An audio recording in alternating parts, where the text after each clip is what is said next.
Welcome to the Through the Lens of Learning podcast. If we haven't met, hello, I'm your host, Dr. Tracy Schroyer. I'll give you 2 words that summarize me to a T: lifelong learner. Join me as I share a bit about my own journey of curiosity, learning, and wonder. You'll also get to hear from some phenomenal individuals on what they're curious about learning and what they have to share too. Are you itching with excitement yet? I am, so let's get started. All right. Thank you, everyone, and welcome back to another episode of Through the Lens of Learning. And I am joined by Mark Baer today. So, Mark, thank you for joining me on this episode. It's great to be here. Thanks for having me. Yeah, and Mark is somebody who I have never met before.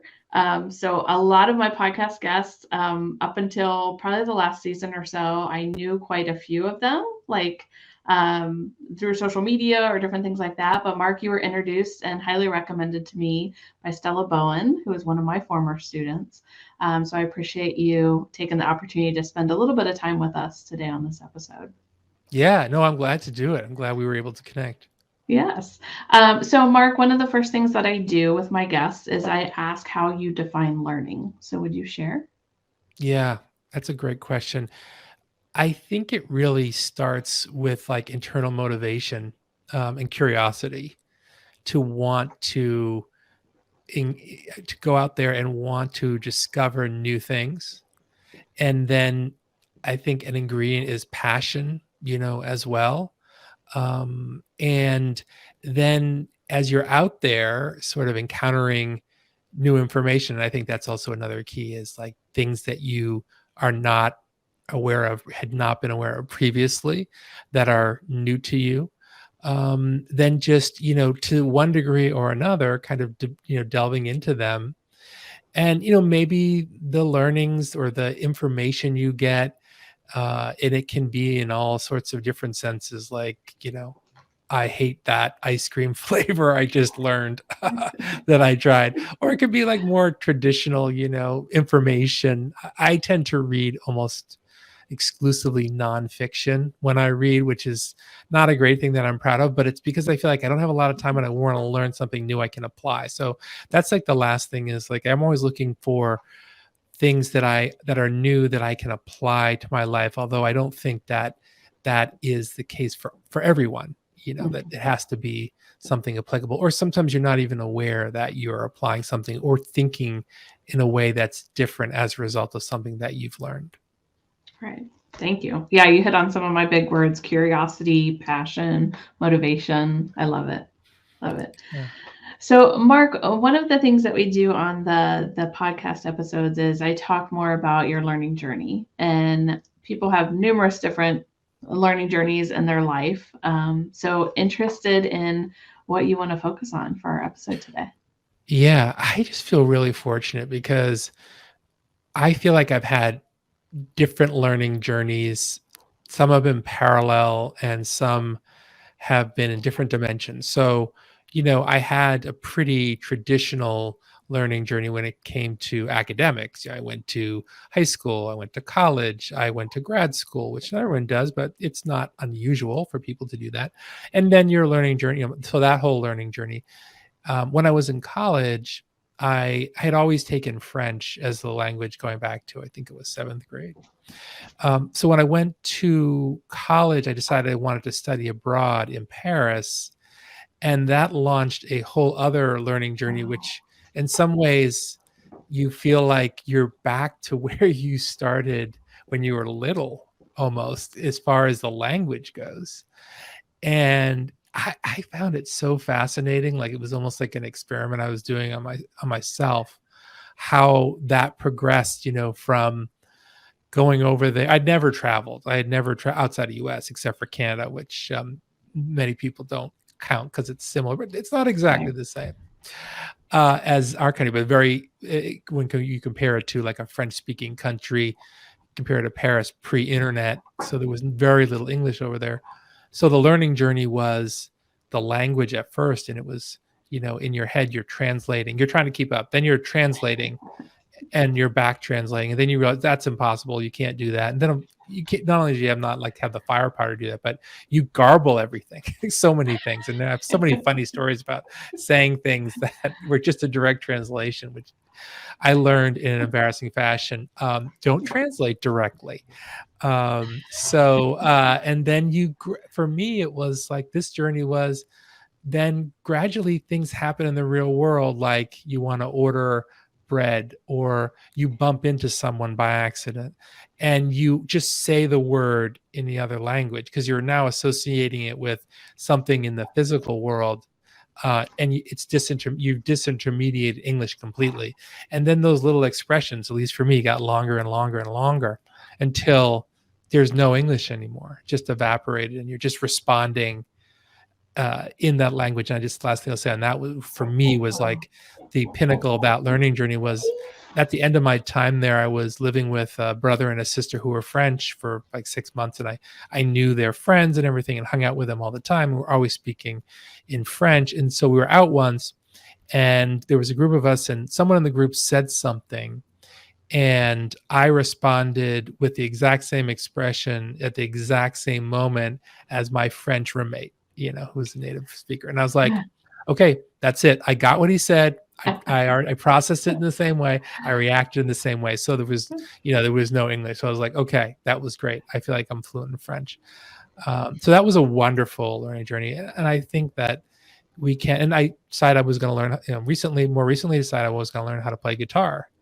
And I kind of consider that like a journey too. I was really passionate. I always loved music, had no background in it. So I think that you can refresh your outlook in so many different ways without doing, I guess maybe that's the wonderful thing about a journey. Like, I love that metaphor, but I never thought about it this way. It's sort of like you can start again in a different dimension. Yes. Love that. Love that. So have you gone back to France since then? Yeah, I went back a few times. I actually played on a basketball team there in my high school the university, which is a whole different way of learning a language. Wow. And it was like this, like not standard language in some cases. But the most recent time that I had an experience that brought me back to my time there was, and this again was fascinating how my brain works. I assume everyone says, most people do. As over last summer, I was in New York City, and I had the dog. We had a dog, my dog with me, our family dog, and we were walking in a park. And I had heard these two adults and this young woman, looked like parents and their daughter, it seemed, and they were speaking French, and they were speaking a type of French that I recognized as being like kind of like your mainstream sort of Parisian French. And for me, because I lived in Paris, so I recognized it. And I happened to be walking by them with the dog who did something. The dog like was pulling in one direction. And I just said something to my dog actually to them, it turned out, in French. This was like the switch was turned on, and I was thinking in French again, at least for this expression. So I didn't go back to. I said this year we're going to go to England in July, so that's maybe the closest we'll get. But yeah, I haven't been back in many years. Okay, all right. So in the different journeys that you've had, do you find that there's similarities, no matter what your journey is? Yeah, I was thinking too, like when you have kids, so we have now they're 15 and 17, but when they were little, particularly for the first one, that's like a very, that can be a tricky journey, and you learn a tremendous amount too. So that one, completely different dimension. You start a new job, you're learning new skills. And it can be stressful, for the job and for the, when start the job journey, particularly like maybe when you're starting out, like right out of college, for example, like your first couple of jobs, you're learning a lot. And then when you have that first kid, if you have children, you're learning a lot, and you can feel, the same kind of things, like kind of imposter syndrome in a sense. Like, I can't believe I'm a parent. Like, how funny is that? Somebody's trusting me with this. Right. So, yeah, you get these different learning journeys throughout life. But I think trying to embrace it, and it's easier. Like the French thing was easier. The guitar thing was much easier as far as that goes. Like, look, I know I'm not gonna be like a pro, and I really am enjoying the journey, and I'm actually kind of having fun that I'm a novice. And my daughter is another story which I don't need to go into, but she was learning. I sort of learned guitar so that I thought it could move her from ukulele to guitar to electric guitar, because I thought it would be a good way to connect with her. And it did. And the fact that she's so much better than me was like, I love that. It was fun. That's Still is. awesome. And we were even talking before we jumped on just about our podcast journey and, learning as we go through that too. Yeah. And I think that this is why I think your show is so great, is because I think we can be really hard on ourselves. And if we reframe these experiences as learning journeys and opportunities to learn and bring in new aspects into whether it's our personality or our way of thinking, however you want to describe it, then we tend to be sort of maybe more patient with ourselves. Like, this new experience it's a journey. Like like try to ease up, and I'm going to get benefits even if I'm not performing at an A+. I'm still getting these other benefits through learnings, for example. Yes. New learnings, Yes. yeah. It doesn't always have to be all or nothing. You learn as you go. Yeah. I even, as you're talking more and saying learning journeys a couple times, I was even thinking of like my PhD studies and trying to equate that to, I trained, and this was a procrastination method for me, trained for a half marathon in the midst of my dissertation, and then trying to get back on track with the dissertation. I had a mentor say, hey, let's talk about each mile, is a different piece of your journey for your dissertation. So there are definitely a lot of similarities along the line for our journeys. Yeah. I like that incrementalism too, because it can seem overwhelming. Like someone said, you're going to run a half marathon. Say, well, I mean, it's the cliche about the longest journey begins with a single step. That's another thing I should just warn you, is that having spent so much time working in the U.S. Congress, I have a cliche for every possible situation. But it is kind of true. I mean, cliches are cliches because they're true usually. Yeah. So Mark, can you share with us, you had mentioned about working with Congress. Can you share with us, like, after your academic journey, like where, what did you start to do in business wise and kind of led you to where you are today? Yeah, thanks. So after I graduated, I actually did start working in the U.S. House of Representatives. So we've got the House of Representatives and the U.S. Senate.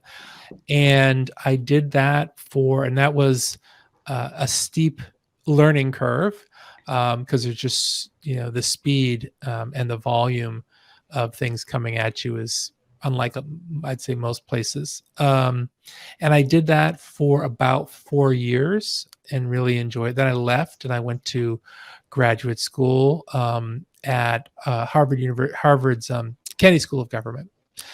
And I did that for 2 years. And again, I had going back after almost 5 years, going back to school. I mean, that's first semester. And I did I as calmly as sort of we're talking about, like, be kind to yourself. Like that was thrown out the window. I was like feeling all these smart people around me. And I just felt completely lost and was not happy that first semester at all. Yeah. Started getting better a little bit. Yeah. I felt like there was tremendous pressure, and anyway, so got better second semester, and second year was much better. But then after that, I worked for a management consulting firm, which was really cool. It was an opportunity to work on different projects. I moved back to Washington, D.C., but instead of living in the city itself, like I did when I had previously worked on Capitol Hill in the Congress, I moved across the river to Arlington, Virginia. So I wanted a different experience. I think that's part of, always looking for different kind of journeys. Like for me, that I wouldn't have been very excited to go back and live in the same city where I had lived before grad school. I wanted something new. And I did that for the management consulting company for about 2 years. And I learned a lot about dealing with people and also working with different types of people. These were people who they had some sort of government background in their, or public policy, however you want to think about it, in their professional histories, but it wasn't just working with other people who really had done that full time. Then I went to a startup that had nothing to do with government, and it was deliberate too. It was like, I want to just get away from this because I feel like I've spent, working in government, majoring in government, going to Kennedy School of Government. It was just like, I need. So the Was that a consulting, rough transition? um, Going going to the startup was a bit of a rough transition. I went over the project manager on my last management consulting project. Went over there, and he persuaded me to go over there with him. So I knew him, but I wasn't working with him. And yeah, now I was working with a lot of MBAs and programmers and salespeople, and it was a startup, so it was relatively small, and that was definitely a learning experience. And then after the 9/11 attacks, my office on Capitol Hill, because the startup was in Arlington, Virginia too, so it's just over the river from Capitol Hill in Washington. My old office from previously, who had worked there before grad school, called me and said, like, we're kind of in the middle of a lot of things here. Are you interested in coming back? And I did do that. It was really important for me. I was feeling like I needed to get back into the game. I felt like I had touched some other bases, and I really wanted to go back to my passion. And I stayed for 15 years on the second lap around, and that included serving as a chief of staff in the House of Representatives, and then serving as a chief of staff in the U.S. Senate, going through 2 Senate campaigns with my boss. And then I was coming up on 20 years, like combined between right after undergrad and then the second tour. And I just thought, I want to do something different. I want to learn something new. And then I started this business really helping scientists and engineers and technical people communicate to non-scientists and non-technical people in a variety of different settings. So I learned how to build a website, and how to put together a marketing plan, and how to put together a podcast, which is, as you know, it's a continuous learning process. Yeah, and that's what I do now. That's my full-time job, is working with big research universities, with big companies where there are a lot of PhD scientists, and also foundations too, but all around the same kind of idea, like how can we effectively communicate what we do to the people who could really influence our job and our ability to get things done. Right. Yeah. So one thing, I took some notes while you were talking, when you talked about being a chief of staff for numerous areas, it made me think of, I'd be remiss if I don't ask you the question, is a chief of staff role similar to what they show on TV for government? Well, like West Wing or something? Yes. I will tell you that it's a really hard job. And it looks like it, yeah. It does have elements of, like, I think it was Leo. Was that Leo? Like, there's like a lot of, it's things that are really, that require a lot of judgment, and making judgments often under very tight time frames that can have big consequences, dealing with in delicate situations. Politicians generally don't like to say no to people. So sometimes you're the bad guy, right? You deliver the bad news. And so that can be tricky. Other times it's just, it's highly visible. You're dealing with people who are well known, and the boss is off at a meeting, and you're kind of talking with them or bringing them over, or, and you're interacting with them. And that's when you realize that, whether it's a senator or this, somebody, the celebrity type person, like, just deal with them like you would your neighbor that you like, Yep. and it'll be fine. And it always was, that, so in that kind of situation. But I think the big thing is being able to juggle multiple things at the same time, and try to keep your head on straight, and keep things calm, and try to just prioritize. You get really good at prioritizing between the super important and the urgent. Right, because everything is high up there, right? Yeah, we do a lot of that. So what are some of the things that maybe you learned from your time doing that for that 15-year span that are helping you today and what you do today? Yeah, I like that. I think, the essence of kind of what I do is teaching people how to distill all this information that they have about their work and really distill it down to the not just the essence, but the not just make it short, I should say, but also zero in on what's the thing that's most important to your listener or your reader in what you do. So it's really all starts with, and this is a big learning that I had from the Hill is, it kind of starts with an assessment or a research into what is moving your audience or your listener, what motivates that person, who does that person listen to, um, and maybe even similarities that you have with that person. These are things that I teach, and sort of I call it kind of like I always say connect before you communicate. I You like know, that. and people think, oh, it's just small talk. Like it doesn't mean it. Like it's a waste of time. Let's just get right to the substance. And say, well, I mean, that's like, that's your, here's another cliche coming. That's your, ready, shoot, aim, Mm-hmm. It's like you don't even know where you should focus you have so much information, you have so little time.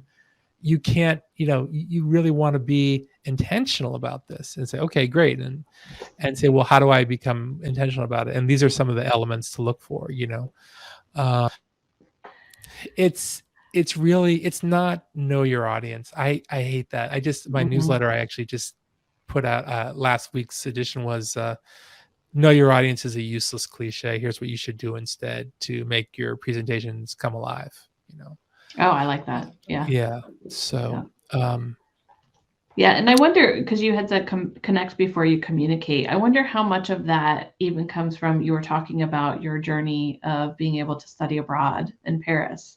And the reason I make that connection is because I have worked in my full-time position with a lot of people overseas, and specifically in the UK.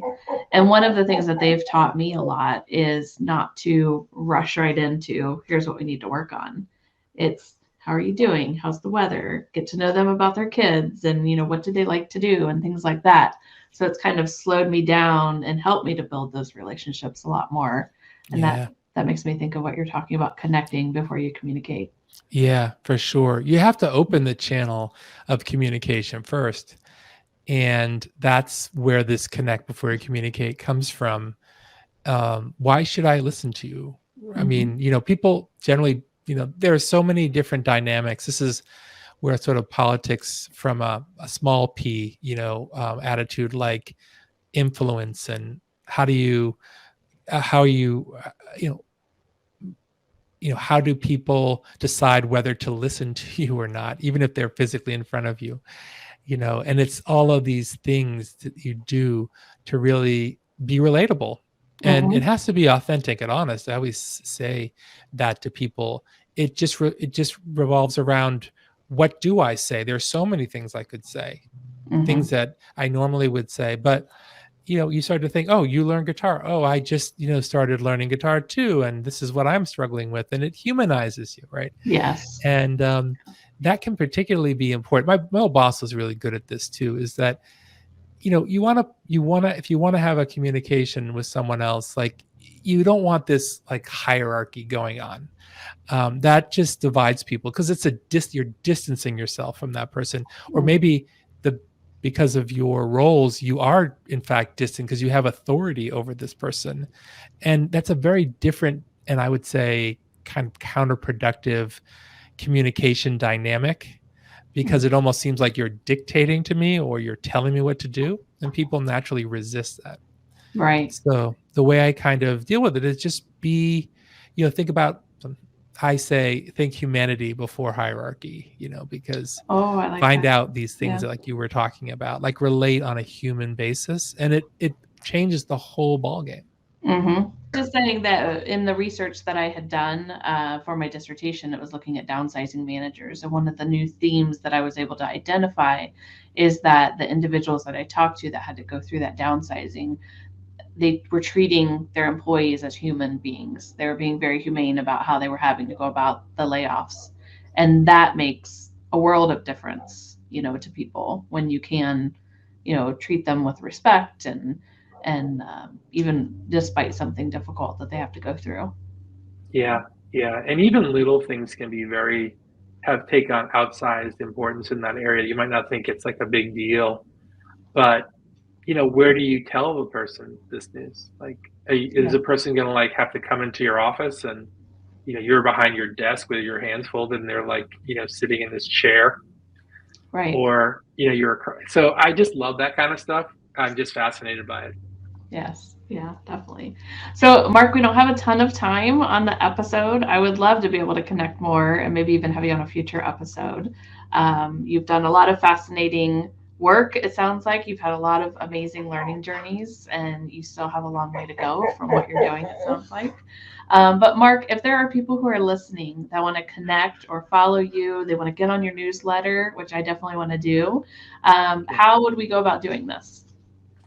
The first thing you can do is just go to onefortheweek.com, just spelled out oneforweek.com, onefortheweek.com. And you can sign up for the newsletter. And it is one communication, persuasion, the things that we're talking about here, really. One piece of nugget of insight. It's not always mine. I love sharing other people's ideas, and I learn a ton from that.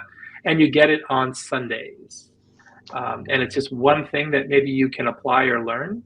I'm always happy to connect with people on LinkedIn. So if you go to LinkedIn and you just put in Mark Bayer, Bayer, Mark Bayer, there are several of us I've learned, but there's only one with my background. So you can find me that way. But yeah, I would love to continue the dialogue with you, Tracy.